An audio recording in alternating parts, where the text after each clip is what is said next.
Hello बच्चों, ready for Hindi class chapter 2। आज हम पढ़ेंगे एक छोटी सी कहानी, गुरु और शिष्य की कहानी। आज का हमारा लेसन का नाम क्या है? जल की मिठास। ओके, तो शुरू करते हैं। गर्मियों के दिन थे, फिंगर रखेंगे जहाँ मैं पढ़ रही हूँ। एक शिष्य सप्ताह भर की छुट्टी काटकर अपने गांव से गुरु के आश्रम लौट रहा था। उन दिनों लोगों को पैदल ही यात्रा करनी पड़ती थी।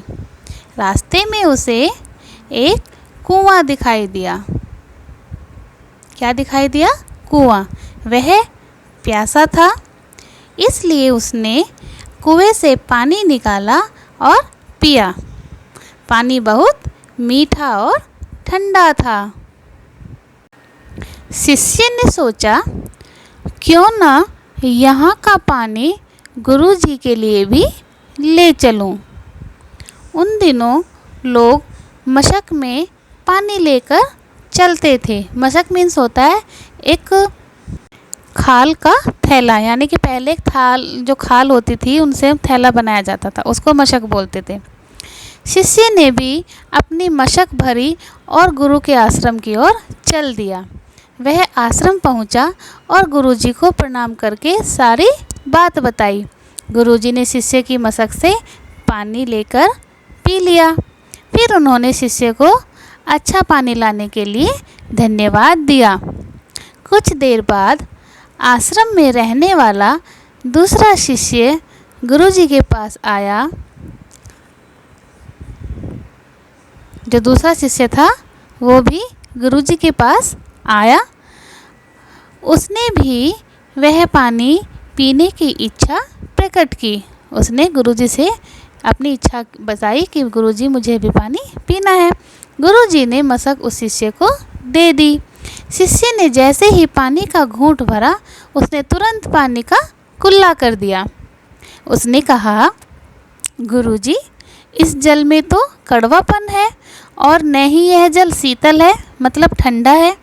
आपने बेकार ही उसकी इतनी प्रशंसा कर दी, मीन्स उसकी तारीफ़ करी।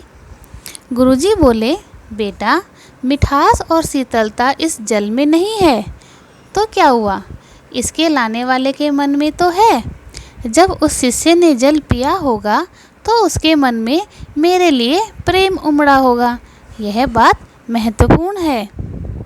गुरुजी थोड़ा रुके, फिर शिष्य को समझाते हुए बोले, तुम्हारी ही तरह मुझे भी इस मशक का पानी अच्छा नहीं लगा, लेकिन मैं यह कहकर उसका मन दुखी नहीं करना चाहता था। हो सकता है जब उसने जल मशक में भरा होगा तब वह शीतल हो और मशक के साफ न होने के कारण यहाँ तक आते आते जल वैसा नहीं रहा, पर इससे लाने वाले के मन का प्रेम तो कम नहीं होता ना। गुरु की यह प्रेमपूर्ण सीख शिष्य की समझ में आ गई। वह समझ गया कि हमें दूसरों को उनकी भावना से समझना चाहिए। तो कैसी लगी आपको स्टोरी? क्या शिक्षा मिलती है हमें इस कहानी से? इस कहानी से हमें शिक्षा मिलती है कि शुभ चिंतक की नीयत पर संदेह करना ठीक नहीं है।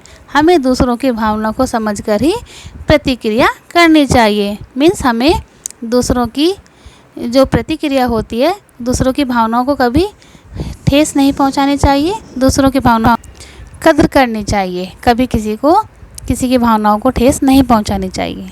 ओके, समझ में आया आपको? अच्छी लगी स्टोरी?